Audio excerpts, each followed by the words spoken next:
The hall was filled with silence, a silence that carried both weight and wonder. People had gathered from different walks of life, leaders, thinkers, and dreamers, all waiting to hear words that might touch their hearts. Sundar Pichai sat quietly. In the front row, his eyes lowered, his hands folded, almost as if he was holding back memories. Next to him, Shah adjusted his seat, trying to look calm, but his eyes betrayed a nervous energy. And then, as Narendra Modi stepped forward. To the podium, every heartbeat in the hall seemed to slow down. No one expected what would come next. Narendra Modi began not with politics, not with policy, but with a memory. His voice was steady but softer than usual, and he spoke of a name many in the hall had not heard before. He spoke of Lakshmi Pichai, Sundar's mother, a woman of strength, humility, and quiet grace. He recalled the story of a mother who had lived with simplicity, yet carried a vision that went far beyond the walls of her home. As the Prime Minister's words echoed through the hall, Sundar felt his chest tighten. He had not expected this. He had not expected the most powerful man in India to remember the gentle hands that had once guided him through his first lessons in life. Shah, sitting beside Sundar, turned his head and saw something he had never seen before. Sundar's eyes glistened and his lips pressed together as if holding back a storm of emotions. Jay himself had faced many moments of pressure, of judgment, of scrutiny. But this was different. This was not about power, not about success, not about fame. This was about the kind of respect that breaks down every wall and reaches the deepest part of the human heart. The audience sat still, almost afraid to breathe. Narendra Modi's words painted pictures of Lakshmi's sacrifices. He spoke of how she walked long roads under the sun just to make sure her son had books. He spoke of how she taught Sundar to never raise his voice in anger, to listen even when misunderstood, and to forgive even when hurt. Sundar remembered her face then, the soft wrinkles that deepened whenever she smiled, the way her hands smelled of turmeric from the kitchen, the way she would hold his head when he studied late into the night. As the images flashed in Sundar's mind, a sudden twist came. Narendra Modi paused, then admitted that even he, as Prime Minister, had never known such humility firsthand. He confessed that the story of Lakshmi reminded him of his own mother, who had lived with the same quiet dignity. The hall gasped, because leaders rarely share such raw honesty. In that moment, the distance between them vanished. It was not about a global CEO and a prime minister anymore. It was about two sons, both remembering their mothers, both humbled by love that no achievement could ever equal. Shah felt the weight of the moment pressing against him. He had often been judged as someone who rose because of his father's shadow, someone who carried privilege more than struggle. But here, as he watched Sundar close his eyes and fight back tears, Jay realized something he had never understood before. True strength was not in power, not in influence, but in the ability to bow your head when reminded of love, sacrifice, and humility. Then came another twist. Narendra Modi looked directly at Sundar and said in a voice filled with respect, "Your journey, Sundar, is not only yours. It is the story of every mother who believed her child could rise beyond every boundary. Today, we do not honor only you. We honor Lakshmi Ji." The hall broke into applause, but Sundar could barely move. His throat was tight, his heart heavy. And in that applause he felt the echo of his mother's soft words, always reminding him to stay grounded no matter how far he went. Shah leaned closer, and for the first time, he placed his hand gently on Sundar's shoulder. He did not speak, but that silent gesture said everything. It said, "I understand." It said, "You are not alone in this moment." As the applause continued, Sundar lifted his eyes toward Modi. In that silent exchange, a bond formed. A bond not of politics or power, but of shared humanity. And while the audience thought the story was about honor and tribute, deep inside something more was happening. A story of humility was beginning to weave itself, pulling in Sundar, Modi, and even Jay, binding them together in a way no one had expected. The first chapter of that day had been written with tears, with memory, and with respect. But what no one knew was that this was only the beginning. Because when respect is spoken aloud, it carries power. It moves hearts. It awakens hidden truths. And as Sundar sat with his thoughts, he felt both comfort and fear, because he knew that when hearts are moved, life is never the same again. The applause slowly faded, but the emotions it had stirred did not. Sundar Pichai sat still, his heart pounding as if each beat carried another memory of his mother. The hall returned to silence, yet that silence was no longer empty. It was filled with something unseen, something everyone could feel but no one could explain. Narendra Modi stood tall, his hands resting on the podium, but even he seemed caught in the weight of his own words. Then, in that pause, Sundar's mind went back to a night long ago. He remembered being a boy, sitting on the floor with a candle, beside him because there was no electricity. His mother had sat across from him, reading aloud from a worn-out book while he tried to solve his homework. She had whispered encouragement whenever he grew frustrated, reminding him that patience was greater than talent. And now, as Modi's tribute echoed, Sundar realized that the lessons of patience had carried him all the way to where he was today. Shah watched him carefully. He was not used to seeing leaders in such vulnerable moments. Most men in power wore masks of confidence, of control, of unshakable strength. But Sundar's face revealed everything: the quiet sorrow of missing a mother, the gratitude of being remembered through her name, the humility of knowing that greatness is borrowed from those who raised us. Jay shifted in his seat and thought about his own life. He thought about the criticism he had faced, the accusations that his journey was built only on family name, and for a brief second, he envied Sundar. Not for his success, but for the depth of love and respect that surrounded his story. The audience leaned forward, waiting for what Modi would say next. And when he finally spoke, his voice carried the weight of both a leader and a son.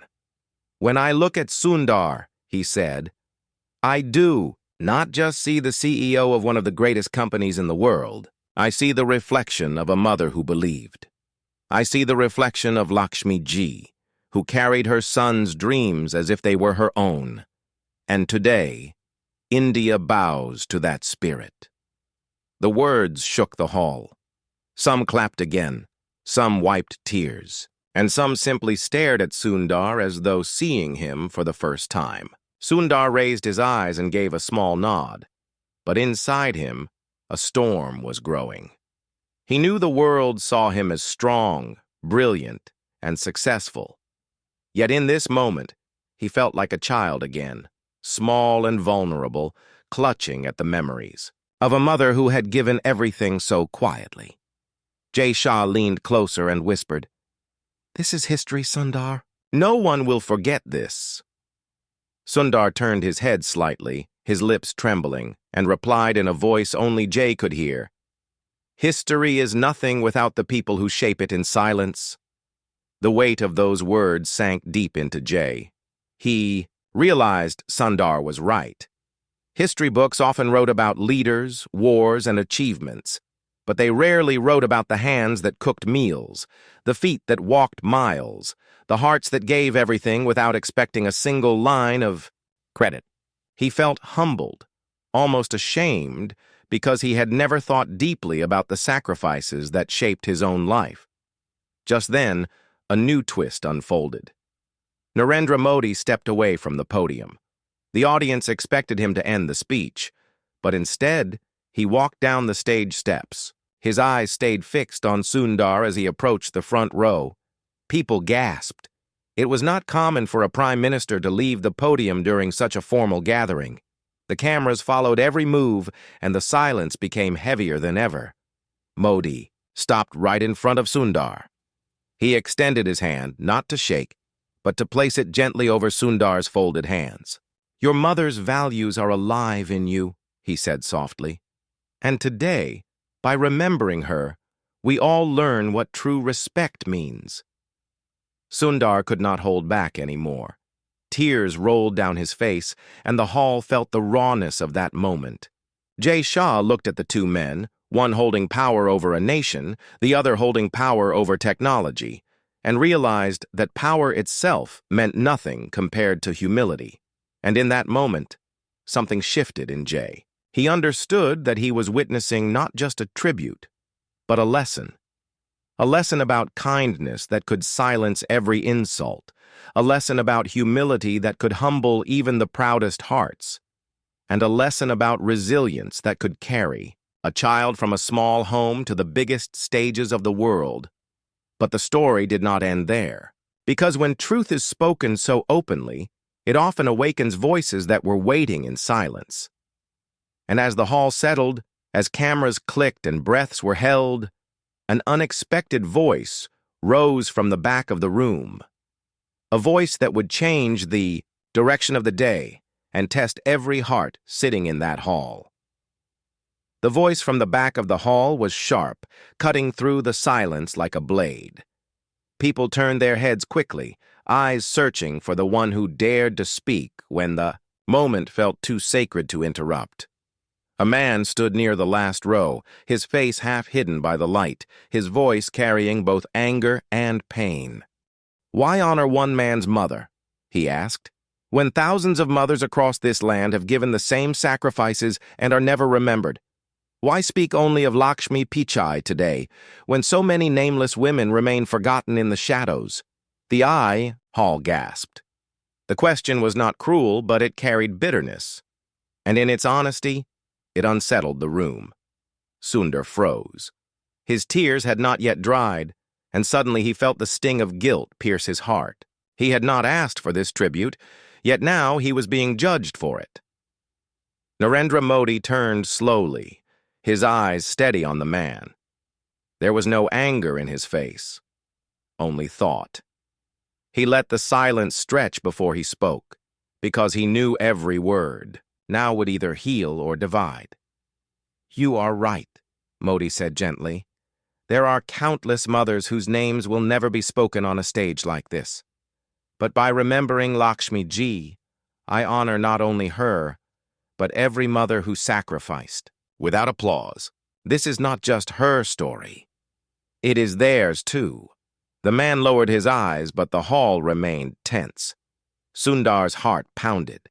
He wanted to stand and say something, to defend his mother without dismissing others, but his throat closed. That was when Shah leaned closer and whispered, "Say it, Sundar. Speak from your heart." Sundar slowly rose to his feet. The cameras swung toward him, the room holding its breath. His voice trembled at first, but it grew stronger as he continued. "My mother never wanted her name in lights," he said.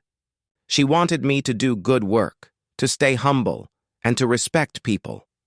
If her name is spoken today, it is not to lift her above others, but to remind us of what every mother gives. No success belongs to us alone. It belongs to them, the ones who believed when no one else did." The hall erupted into applause again, but this time it was not for power or politics. It was for truth. The man in the back sat down slowly, his anger softened by Sundar's honesty. Sundar looked around and saw faces nodding, eyes glistening, and he felt lighter, as if a burden had been lifted from his chest.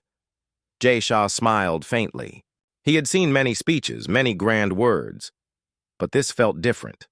This was not a leader addressing a crowd. It was a son remembering his mother, and in that rawness, it touched everyone. Jay thought of his own mother then, of moments he had overlooked, of sacrifices he had taken for granted. He felt a quiet shame, but also a spark, a desire to see life differently. Narendra Modi stepped closer to Sundar and said softly, "You spoke like a true son. That is what makes a leader." Sundar bowed his head, but deep inside, another thought pressed against his mind. He wondered if he had done enough to honor his mother in his life. He wondered if success, wealth, and recognition were enough, or if he had lost something along the way. As the hall settled again, another twist came, one no one expected. A woman stood up from the middle rows. Her voice was not angry, but filled with trembling courage. "I knew Lakshmi ji," she said.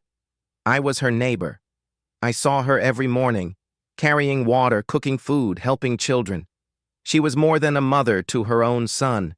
She was a mother to the whole street. She gave without asking, and she cared without rest." The hall fell silent again. Sundar's eyes widened. He did not know this woman, but the sound of her voice carried truth. The weight of memory returned, pressing against him, as he realized that his mother's story was larger than even he knew. And in that moment, he understood. This day was not about recognition, not about honor, but about uncovering hidden truths that even he, as her son, had yet to discover. The woman's voice trembled as she continued, but her words carried strength that no one could ignore. "Lakshmi ji was not just a mother who raised Sundar," she said. "She was the quiet strength of our street. Many evenings when families had nothing to eat, she shared what little she had. I remember nights when she went hungry so a neighbor's child could have food. She never spoke of it, never asked for recognition, but we all knew. She was a giver. Even when she had almost nothing." The hall listened in silence. Sundar's breath grew heavy. He had known his mother as kind, patient, and supportive, but he had never known the full extent of her sacrifices for others. Tears welled in his eyes again, and his hands trembled as he folded them tighter in his lap. It was as if parts of his mother's life had been hidden from him, waiting for this very day to be revealed. Shah leaned back, stunned. He thought about how people usually measure greatness: titles, power, wealth. Yet here was a woman who had none of these, but whose greatness echoed years later through the voice of a neighbor. Jay felt something stir deep inside him, a realization that humility was not weakness, but the purest form of strength. Narendra Modi, still standing near. Sundar listened with his head bowed. When the woman finished, he lifted his eyes and said softly, "This is what true leadership looks like. Not in speeches or positions, but in sacrifice, in quiet acts of kindness that no one applauds." His words sank into every heart in the hall, reminding them that respect begins not on grand stages, but in the small corners of everyday life. Sundar finally found the courage to speak. His voice broke at first, but he steadied it with each word.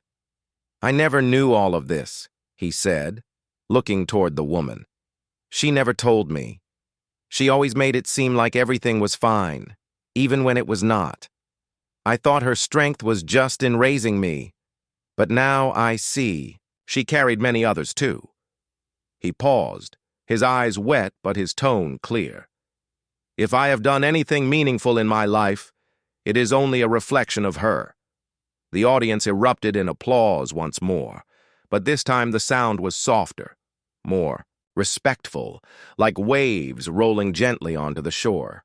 People were not just clapping for Sundar or for Lakshmi, they were clapping for the unseen mothers everywhere, whose sacrifices shaped lives silently. Shah's mind spun as he sat there. He could not stop thinking about the criticism he had endured, about the weight of privilege on his shoulders. But in that moment, he understood something new. He realized that the true test of a man was not whether he was born into privilege or struggle, but whether he chose to honor the sacrifices of those who gave him everything. He felt a knot in his chest loosen, as if Lakshmi's story was teaching him lessons he had long avoided. Then came another twist. The woman who had spoken walked slowly down the aisle, her steps hesitant but her spirit firm. She reached Sundar and placed a small folded cloth in his hands. "She gave this to me once," the woman said. "She told me to keep it safe. She said one day her son would need it." Sundar looked down at the cloth. It was old, worn, but neatly folded. His hands shook as he opened it, revealing a small handwritten note in his mother's script. His lips trembled as he read the words silently. Never let success make you forget kindness. If you remember kindness, you will never lose yourself. Taker Dieu. Note hit him harder than any award or recognition ever could. His chest heaved as he held it close, his tears now unstoppable. The hall was completely silent. Every eye fixed on Sundar as he clutched the final words of his mother. Narendra Modi stepped forward again, his voice deep and steady. Sometimes a mother leaves behind not wealth, not land, not property, but wisdom. And wisdom is greater than all riches. Shah closed his eyes. The words burned into him. He felt humbled, stripped of pride, and yet uplifted in a way he could not explain. It was as though he too had been given a note, invisible yet powerful, urging him to find humility in his own journey. And just when the hall thought the moment had reached its peak, another voice rose. This time it was not of anger or remembrance, but of challenge. A man stood near the side of the stage, his face tense, his voice filled with doubt. But what good is kindness in a world where power decides everything? He asked. What does humility achieve when only the strong survive? The room shifted again. The air grew heavier. It was a question that had lingered in many hearts, but now it had been spoken aloud. The question struck the hall like a sudden storm. What good is kindness in a world where power decides everything? The man's words lingered in the air, heavy and sharp. Many in the audience shifted uncomfortably. Some nodded quietly, as if they too had wondered the same. Others frowned, disturbed by the blunt challenge to the sacred moment. Sundar Pichai sat frozen, his mother's note still clutched in his hand. The words on that paper spoke of kindness, but now they were being tested. He felt a tremor of fear. Fear that people might see kindness as weakness. Fear that his mother's sacrifices might be dismissed as nothing more than gentle gestures in a hard world. Shah leaned forward, his eyes fixed on the man who had spoken. Jay had been raised in the sharp corners of politics and power, where strength often overshadowed humility. He understood the weight of that question because he had lived it. Yet, in this moment, he also felt the quiet fire of Lakshmi's story burning inside him. Narendra Modi did not answer immediately. He let the silence grow because silence forces people to think. Then, slowly, he stepped toward the man. His voice was calm, but every syllable carried the strength of lived truth. Power can build walls, he said, but kindness breaks them. Power can force obedience, but kindness earns loyalty. Power fades when strength is lost, but kindness lives on even after we are gone. Tell me, which is greater? The hall was silent again. The man who had asked the question lowered his gaze, but his doubt had not disappeared. Kindness does not win wars, he murmured. Modi's face softened. You are wrong, he said gently. Kindness is what prevents wars. Kindness is what rebuilds when wars end. The strongest man is not the one who conquers with fear, but the one who holds back his hand when he has the power to strike. That is true strength. The words sank into Sundar's heart like rain soaking dry earth. He thought of his mother again, of the many times she had chosen patience over anger, forgiveness over bitterness. He realized that every lesson she had given him was not weakness, but resilience in its purest form. Shah's chest tightened as he listened. For years, he had believed that survival meant proving himself stronger, louder, and tougher than critics. But now he wondered if perhaps he had misunderstood everything. Perhaps strength was not about silencing others, but about lifting them when they fell. Then, In a voice almost breaking, Sundar rose to speak. "My mother taught me patience," he said. "She taught me to listen even when people insulted me, to stay calm when others lost control. Many times I thought her ways were too soft. But today I understand. Her softness was not weakness. It was her strength. She carried pain silently so others could breathe easily. And that strength has carried me to this day." The audience applauded again, but it was not loud. It was steady, respectful, like a heartbeat that refused to stop. The man who had asked the question looked at Sundar and nodded faintly, as if admitting he had heard something he could not dismiss. Yet the hall had not fully settled, because now the attention turned toward Shah. His eyes betrayed a conflict within him, as if the question had pierced his own soul. He felt the weight of judgment. People had often said he was only where he was because of privilege, not because of resilience. He felt the sting of that thought burning in his chest. Sundar noticed Jay's silence and gently placed his hand over Jay's arm. "Sometimes," Sundar said softly, "the world doubts us. But the answer is not in fighting them with louder voices. The answer is in living with kindness so deep that no voice can deny it." Jay swallowed hard. For the first time in a long while, he felt his pride loosen, his walls crack. He whispered almost to himself, "Maybe I still have to learn what true strength means." Narendra Modi looked at both men, his face filled with quiet certainty. "We all do," he said, "and it is in moments like this that we are reminded. True strength is not measured by what we achieve for ourselves, but by how we honor those who carried us here." And then, just as the hall began to breathe easier, another twist arrived. A young student stood up from the back rows holding a notebook in his hands. His voice trembled, but it carried determination.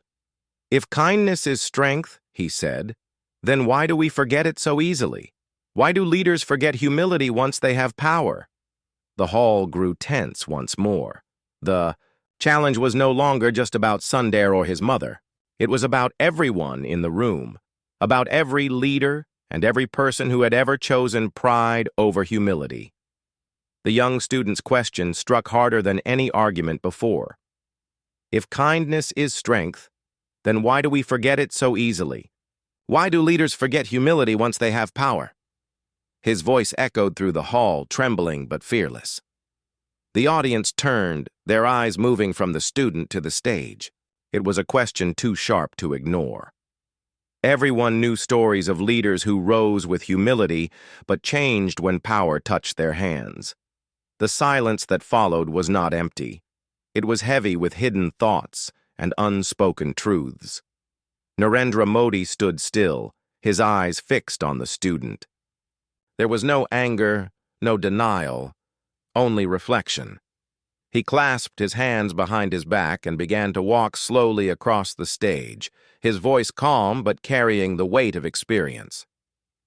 "Power is a dangerous mirror," he said. "It shows us what we want to see, not what we need to see. Humility is easy when we have nothing. The true test begins when we have everything. And many fail that test." The hall absorbed his words. Sundar lowered his head. He thought about his own journey, how fame and success had surrounded him, how people praised his decisions, how he sometimes wondered if he had drifted too far from the quiet life his mother had lived. Guilt pressed against his chest. Was he truly living her lessons, or had he allowed the world to change him in ways he could not even see? Shah clenched his fists under the table. He knew the student's question was also aimed at people like him, those born into privilege, who carried titles without carrying the same scars of struggle. His pride had always shielded him. But today that shield felt heavy, almost suffocating. The student, emboldened by the silence, spoke again.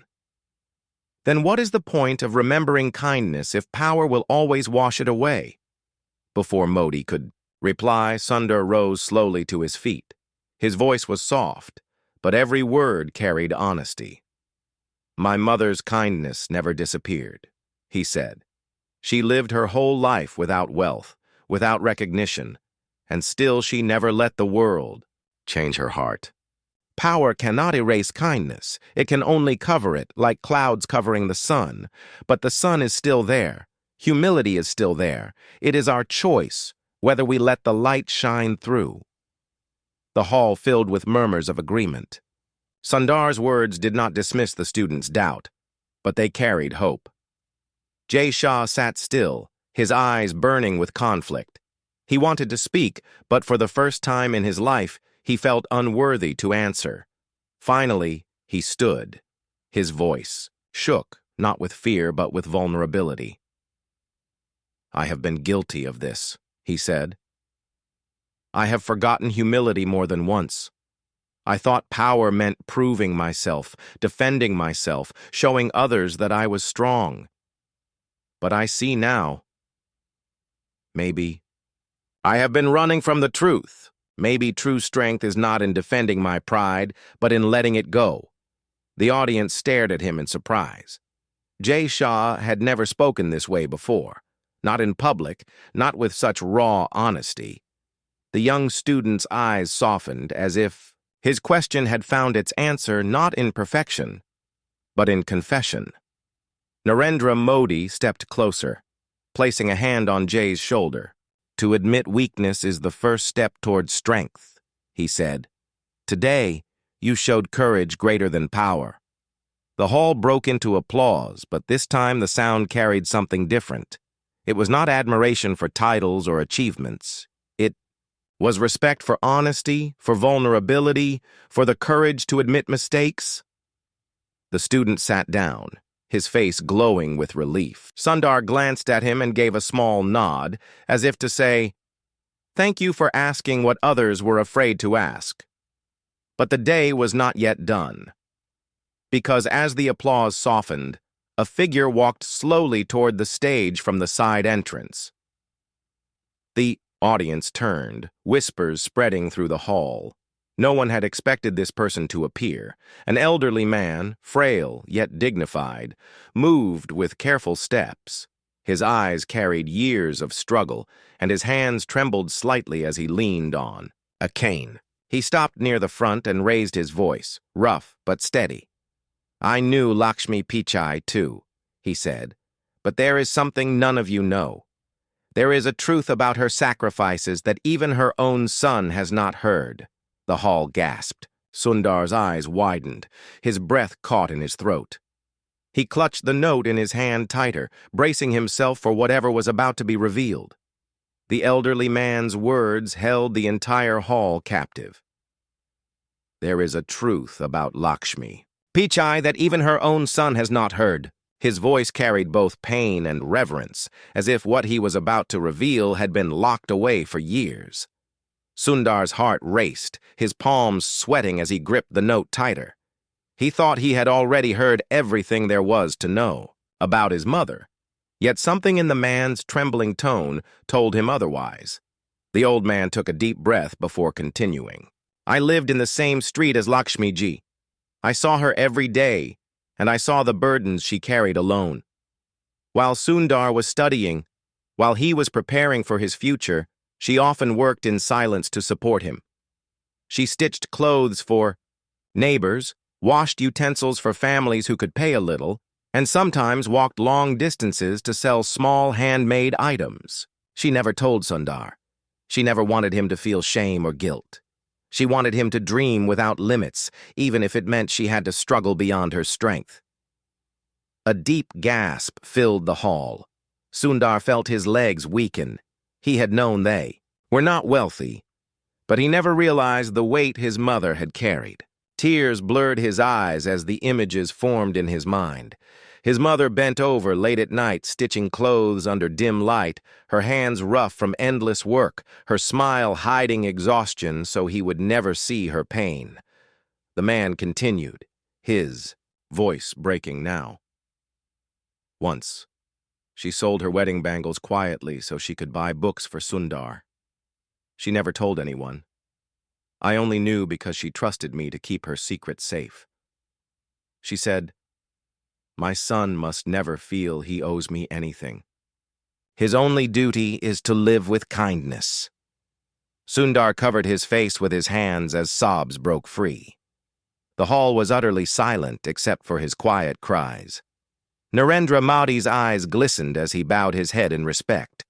Shah, overwhelmed, pressed his hand against his chest, struggling to contain the storm inside him. The old man's final words cut through every heart in the room. Lakshmi Ji lived her life not asking for recognition, not seeking applause. But today, let the world know.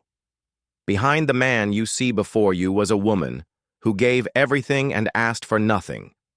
And her greatest wish was that her son would live with humility so that her sacrifices would not be wasted. Sundar rose to his feet, his body trembling, his tears flowing freely. His voice shook, but it was filled with raw emotion. I never knew she carried so much alone. All this time I thought I understood her. But today, I realize I am still learning who she was. If I have any honor in this world, it belongs not to me, but to her. My mother was the true leader of my life. The audience rose with him, giving a standing ovation that thundered through the hall. But Sundar did not hear the applause. He only felt the presence of his mother, as if her spirit was standing beside him, whispering those same gentle lessons she had always taught him. Shah wiped his eyes, no longer hiding his emotions. He turned to Sundar and said softly, "Today I learned what humility really means. I thought power was my shield, but I see now. Respect and kindness are the only shields that last." Narendra Modi placed a hand on both their shoulders. His voice was calm but full of strength. Remember this moment.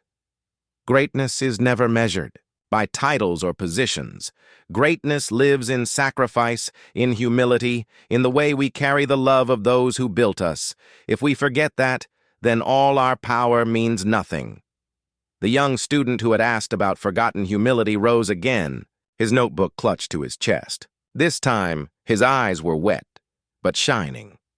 "I understand now," he said quietly. "Leaders may forget humility, but the world must keep reminding them. And stories like Lakshmi Ji's will never let us forget." The elderly man sat down, his duty complete.